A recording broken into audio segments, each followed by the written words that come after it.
প্রতিটি uranium fuel palette থেকে এমন তাপশক্তি তৈরি হয় যা দিয়ে 1 মিলিয়ন কিলোওয়াট ঘন্টার বিদ্যুৎ উৎপন্ন করা যায়, যেটা দিয়ে হাজার হাজার বাড়ি 1 বছর পূর্ণ চলতে পারে। কিন্তু আপনি কি কখনো ভেবে দেখেছেন কিভাবে আসলে এনরিচড বা সমৃদ্ধ ইউরেনিয়াম তৈরি হয়? কিভাবে একটা বাদামের মতো ছোট জিনিস এত শক্তি জমা রাখতে পারে? তো আজ আমরা বিশ্বের সবচেয়ে বড় হাইগ্রেড ইউরেনিয়াম খনি আর একটা নিউক্লিয়ার ফুয়েল তৈরি কারখানায় যাচ্ছি, এটা জেনে নিতে কিভাবে এই উপাদানটি মাটির নিচ থেকে বের করা হয় আর কিভাবে পৃথিবীর সবচেয়ে বিপজ্জনক জিনিস থেকে চিরকার্বন নিঃসরণ শক্তি পাচ্ছি। আমার সাথে শেষ পর্যন্ত থাকুন, কারণ নিউক্লিয়ার শক্তির এই যাত্রা আপনার দৃষ্টিভঙ্গি বদলে দেবে। এই ছোট্ট প্যালেটটা আমাদের পৃথিবী চালাচ্ছে। এনরিচড বা সমৃদ্ধ ইউরেনিয়ামের গল্প আধুনিক বিজ্ঞানের ইতিহাসের সাথে ঘনিষ্ঠভাবে জড়ানো। ইউরেনিয়াম প্রথমবার 1789 সালে জার্মান রসায়নবিদ মার্টিন হেনরিক ক্ল্যাপ্রথ চিনে ফেলেন। সে সময় এটা কেউ ভাবতে পারেনি এর ভিতরে এত শক্তি লুকিয়ে আছে, আর যেটা বুঝতে পারা যায়নি 1896 সাল পর্যন্ত। ফরাসি পদার্থবিজ্ঞানী হেনরি বেকারেল দেখিয়েছিলেন যে ইউরেনিয়াম স্বতঃস্ফূর্তভাবে রেডিয়েশন রিলিজ করে, আর এভাবে তিনি রেডিওঅ্যাক্টিভিটির ঘটনা আবিষ্কার করেছিলেন। এই বড় সফলতা ম্যারি আর পিয়েরে কুরিকে অনুপ্রাণিত করেছিল আরও কিছু রেডিওঅ্যাক্টিভ এলিমেন্ট যেমন রেডিয়াম আর পোলোনিয়াম আবিষ্কার করার জন্য। 1932 সালে জেমস চ্যাডউইক নিউটন আবিষ্কার করেন, যেটা হলো সেই উপপরমাণু কণিকা যা নিউক্লিয়ার ফিশন বা পরমাণু বিভাজনের চাবিকাঠি হয়ে ওঠে। এর কয়েক বছর পর 1938 সালে জার্মান রসায়নবিদ অটো হান আর ফ্রিটজ স্ট্রাসমান দেখিয়েছিলেন যে ইউরেনিয়াম 235, যেটা প্রাকৃতিক ইউরেনিয়ামে খুবই বিরল একটি আইসোটোপ, যাকে নিউটন আঘাত করলে ভেঙে বিশাল পরিমাণে শক্তি রিলিজ হয়। প্রাকৃতিক ইউরেনিয়ামে থাকে 99.3% ইউরেনিয়াম 238, যা সহজে ফিশন হয় না, আর মাত্র 0.7% থাকে ইউরেনিয়াম 235, যা চেইন রিয়াকশন চালাতে পারে। এই অনুপাত কৃত্রিমভাবে বৃদ্ধি করার প্রক্রিয়াটাকেই এনরিচমেন্ট বলে। দ্বিতীয় বিশ্বযুদ্ধে মার্কিন যুক্তরাষ্ট্র সেই সময় সেরা বিজ্ঞানীদের একত্রিত করে ম্যানহাটন প্রজেক্ট চালায়, যা এনরিকো ফার্মি আর রবার্ট ওপেনহাইমারের মতো বিখ্যাত বিজ্ঞানীদের নেতৃত্বে পরিচালিত হয়েছিল। সে সময় তারা গ্যাসীয় বিচ্ছুরণ আর উচ্চ গতির সেন্ট্রিফিউজ ব্যবহার করে আইসোটোপ আলাদা করার টেকনিক বের করেছিলেন। এতে তাদের সামান্য ভরে পার্থক্যের ভিত্তিতে আলাদা করা গিয়েছিল। এই প্রচেষ্টার সবচেয়ে বড় ফলাফল হলো আগস্ট 1945-এ হিরোশিমার উপর ফেলানো লিটল বয় পারমাণবিক বোমা, যেটা খুবই সমৃদ্ধ ইউরেনিয়াম 235 ব্যবহার করা হয়েছিল। যুদ্ধের পর সবার মনোযোগ চলে আসলো পারমাণবিক প্রযুক্তির শান্তিপূর্ণ ব্যবহারের দিকে। পাওয়ার প্ল্যান্টে ব্যবহারের জন্য ইউরেনিয়ামকে মাত্র 3 থেকে 5% এনরিচড করতে হয়, যেটা ইউরেনিয়াম 235। ওয়েপেন তৈরির জন্য এনরিচড বা সমৃদ্ধ ইউরেনিয়ামের মান সাধারণত 90%-এর উপরে হতে হয়। এই কারণেই পারমাণবিক বিস্তার আজ পৃথিবীর সবচেয়ে বড় চিন্তার বিষয়। বর্তমান সময়ে সমৃদ্ধ ইউরেনিয়াম দিয়ে চালানো রিঅ্যাক্টরগুলো পৃথিবীর প্রায় 10% বিদ্যুৎ উৎপন্ন করে। সবকিছু শুরু হয় মাটির নিচে। অস্ট্রেলিয়া, কাজাখস্তান আর কানাডার মতো দেশ বিশ্বের ইউরেনিয়ামের প্রায় 60%-এর বেশি উত্তোলন করে। এই উপাদানটা মূলত ইউরেনানাইট নামের একটি খনিজে পাওয়া যায়, যা সাধারণত 0.1% থেকে 2%-এর মধ্যে ঘনত্ব থাকে। কিন্তু কানাডার সাসকাচুয়ান প্রদেশে পৃথিবীর সবচেয়ে উচ্চমানের ইউরেনিয়াম খনি আছে, যেখানে ইউরেনিয়াম খনিজের ঘনত্ব 20% পর্যন্ত হতে পারে, যা গড়ে বিশ্বের 100 গুণের চেয়েও বেশি। সমস্যা বা চ্যালেঞ্জ হলো আকরিকের উপর এমন একটি মোটা বালু পাথরের স্তর আছে যেটা পানিতে পুরো ভিজে থাকে। ইউরেনিয়াম বের করতে গিয়ে যেন খনিতে পানি ঢুকে না যায়, সেজন্য ইঞ্জিনিয়াররা কৃত্রিমভাবে মাটি জমাট বাঁধানোর আর্টিফিশিয়াল গ্রাউন্ড ফ্রিজিং পদ্ধতি ব্যবহার করেন। টাংস্টেন কার্বাইড দিয়ে তৈরি ড্রিল বিট ব্যবহার করে তারা পাথরের ভিতর ছিদ্র করে কুলিং পাইপের নেটওয়ার্ক বসায়। এরপর -22 ডিগ্রি ফারেনহাইট তাপমাত্রায় ঠান্ডা করা ক্যালসিয়াম ক্লোরাইডের লবণাক্ত ব্রাইন দ্রবণ পাইপের ভিতর দিয়ে প্রবাহিত করা হয়, যা বালু পাথরের ছোট ছোট ছিদ্রের ভিতরে থাকা পানিকে জমিয়ে ফেলে। এতে ইউরেনিয়াম আকরিককে চারপাশের পানি থেকে আলাদা করে রাখে এবং নিরাপদে উত্তোলন করা সম্ভব হয়।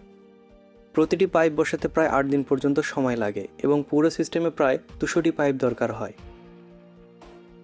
এরপর উত্তোলন শুরু হয় একটি সরু পাইলট হোল দিয়ে, যা বড় ড্রিলিং যন্ত্রপাতিকে সঠিকভাবে আকরিকের স্তর পর্যন্ত পৌঁছাতে সাহায্য করে। এরপর একটি রিমার ড্রিল ব্যবহার করে খনির গর্তটাকে আরও বড় করা হয় এবং আকরিক ভেঙে ফেলা হয়।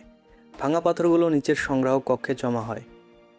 পুরো প্রক্রিয়াটি রিমোট কন্ট্রোল দিয়ে পরিচালিত হয়, যাতে শ্রমিকরা ধসে পড়ার ঝুঁকি এবং তেজস্ক্রিয়তার ক্ষতি থেকে নিরাপদে থাকে। খনির ভিতরে সবসময় তাজা বাতাস প্রবাহিত রাখা হয়, যেখানে প্রতি 20 মিনিটে একবার করে বাতাস পরিবর্তন করা হয়। ভূপৃষ্ঠে তোলার পর আকরিকগুলো একটি রেডিও অ্যাক্টিভিটি স্ক্যানার দিয়ে পরীক্ষা করা হয়, যা নিশ্চিত করে এতে সাধারণত 15 থেকে 18% পর্যন্ত ইউরেনিয়াম আছে, যা খুবই উচ্চমানের বলে ধরা হয়। এরপর আকরিকগুলোকে ছোট ছোট টুকরো করে মিহি বালুর মতো করা হয় এবং পানির সাথে মিশিয়ে মিশ্রণ তৈরি করা হয়, আর সেটা পাম্প করে উপরের দিকে নিয়ে আসা হয়। বিশেষ ধরনের ট্রাক এই মিশ্রণ প্রায় 50 মাইল দূরের একটি প্রসেসিং মিলে নিয়ে যায়। এরপর এই মিশ্রণে অ্যাসিড যোগ করা হয়, যেটা ইউরেনিয়ামকে আলাদা করে গলিয়ে ফেলে আর অন্য খনিজগুলো ট্যাঙ্কের তলায় জমে যায়। এরপর ইউরেনিয়ামযুক্ত তরল অংশ আলাদা করে বিভিন্ন রাসায়নিক প্রক্রিয়ার মাধ্যমে বিশুদ্ধ করা হয় এবং প্রায় 1560 ডিগ্রি ফারেনহাইট তাপমাত্রায় গরম করা হয়। তারপর ইউরেনিয়ামকে ইউরেনিয়াম হেক্সাফ্লোরাইড গ্যাসে রূপান্তর করা হয় এবং উচ্চ গতির সেন্ট্রিফিউজ মেশিনে পাঠানো হয়। এই মেশিনগুলোর ভিতরে আইসোটোপগুলোর ভরের সামান্য পার্থক্যের কারণে আলাদা হওয়া শুরু হয়। হালকা হওয়া ইউরেনিয়াম 235 ধীরে ধীরে রোটরের কেন্দ্রের দিকে বেশি জমা হয়, যেখান থেকে সেটিকে আলাদা করে সংগ্রহ করা যায়। শেষে একটি ঘন গাঢ় রঙের পাউডার পদার্থ তৈরি হয়, যা শক্তভাবে সিল করা 55 গ্যালন স্টিলের ড্রামে ভর্তি করা হয় এবং স্পষ্টভাবে রেডিয়েশন সতর্কতার চিহ্ন দিয়ে লেবেল করা থাকে। ওই ড্রামগুলো নিউক্লিয়ার ফুয়েল তৈরি কারখানায় পাঠানো হয়, যেখানে ইউরেনিয়াম আরও রাসায়নিক পরিবর্তনের মধ্য দিয়ে যায়, বিভিন্ন অক্সাইড ফর্মের মধ্যে ঘুরপাক খায়, যতক্ষণ না এটি ঠিকঠাক ইউরেনিয়াম ডাইঅক্সাইড পাউডারে পরিণত হয়, যার গুণাগুণ এমনভাবে নির্ধারণ করা হয় যাতে এটি সহজে চাপ দিয়ে ফুয়েল প্যালেট তৈরি করা যায়। কয়েক টন হাইড্রোলিক প্রেসার দিয়ে পাউডারকে ছোট ছোট সিলিন্ডার আকৃতির প্যালেটে তৈরি করা হয়, যার আকার প্রায় একটি বাদামের মতো। একটিমাত্র প্যালেটের শক্তি প্রায় 1800 পাউন্ড কয়লা বা 150 গ্যালন তেলের সমান। এরপরে প্যালেটগুলোকে ইন্ডাস্ট্রিয়াল ফার্নেসে রেখে প্রায় 24 ঘন্টা অত্যন্ত উচ্চ তাপমাত্রায় গরম করা হয়। এই প্রক্রিয়ায় ভেতরে ফাঁকা পূরণ হয়ে যায়, ফলে পদার্থটি আরও ঘন ও মজবুত বা স্টেবল হয়। ফার্নেস থেকে বের করার পর রোবোটিক আর্ম ব্যবহার করে প্রায় 30টি প্যালেট একসাথে জিরকনিয়াম ধাতু টিউবের ভেতরে ঢোকানো হয়, যেটা এমন একটা মেটাল যা তাপ ও ক্ষয় প্রতিরোধে অসাধারণ, আর সবচেয়ে গুরুত্বপূর্ণ হলো নিউট্রনগুলোকে ফিশন রিঅ্যাকশনের সময় সহজে পার হওয়ার সুযোগ দেয়। এরপর টিউবের দুই প্রান্ত স্বয়ংক্রিয়ভাবে ওয়েল্ডিং করে সিল করা হয়, ফলে তৈরি হয় সম্পূর্ণ ফুয়েল রড। প্রায় 37টি ফুয়েল রড একসাথে জুড়ে একটি ফুয়েল অ্যাসেম্বলি তৈরি করা হয়।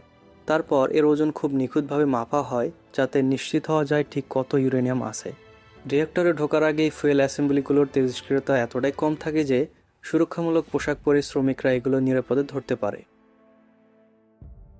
নিউক্লিয়ার পাওয়ার প্ল্যান্টে পৌঁছানোর পর ফুয়েল অ্যাসেম্বলিগুলোকে রিঅ্যাক্টরের ভিতরের অংশ অর্থাৎ রিঅ্যাক্টর কোরে ঢোকানো হয়। এখানে সর্বোচ্চ প্রায় 5760টি ফুয়েল রড থাকে, যা 480টি ফুয়েল চ্যানেলে সাজানো থাকে। যখন নিউট্রনগুলো ইউরেনিয়াম 235 পরমাণুকে আঘাত করে, তখন শুরু হয় নিউক্লিয়ার ফিশন বিক্রিয়া। এতে পরমাণু ভেঙে যায় ও প্রচুর শক্তি উৎপন্ন হয় এবং আরও নতুন নিউট্রন মুক্ত হয়, যা আবার অন্য পরমাণুকে আঘাত করে। এভাবে একটি স্বয়ংক্রিয় চেইন রিঅ্যাকশন তৈরি হয়, যা বিপুল পরিমাণে তাপ উৎপন্ন করে। এই তাপকে খুবই সতর্কভাবে নিয়ন্ত্রণ করা হয় উন্নত স্বয়ংক্রিয় নিরাপত্তা ব্যবস্থার মাধ্যমে। রিঅ্যাক্টরটি নিজেই প্রায় 6 ফুট পুরো কংক্রিট দেয়ালে তৈরি। এছাড়া এমনভাবে ডিজাইন করা যে তাপমাত্রা বা চাপ নির্দিষ্ট বিপজ্জনক সীমা ছাড়িয়ে গেলে এটি স্বয়ংক্রিয়ভাবে বন্ধ হয়ে যায়। রিঅ্যাক্টরে উৎপন্ন তাপ পানিকে বাষ্পে পরিণত করে, আর এই বাষ্প বিশাল টারবাইন ঘোরায়।